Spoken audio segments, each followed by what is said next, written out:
আজকে তোমাদের সাথে শেয়ার করব মৌসুমীর রিসেপশন ব্লগ। আজকে আমাদের ব্লগে নতুন মানুষকে দেখতে পাবে, যেটা কিনা হচ্ছে কেকার মেয়ে, আমাদের মাম্মা। ওকে নিয়ে আমরা মৌসুমীর রিসেপশনে পৌঁছে গেছিলাম। আর এই যে হচ্ছে নবীনদা, কেকার হাজব্যান্ড, আমি, সুস্মিতা, কেকার, নবীনদা আর এই মাম্মা সবাই মিলে চলে গেছিলাম ওদের বাড়িতে, মানে বাড়িতে না, লজে।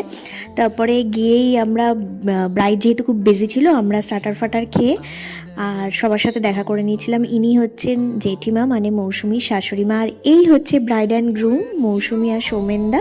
তারপর ওরা ফটো তোলায় ব্যস্ত হয়ে গেছিলো, আর আমরা ব্যস্ত হয়ে গেছিলাম মাম্মাকে সামলাতে, কেন কি বাড়ি ফিরতে হবে, রাত হচ্ছে, ঠান্ডা পড়ছে। আর এই হচ্ছে সৌমেনদা।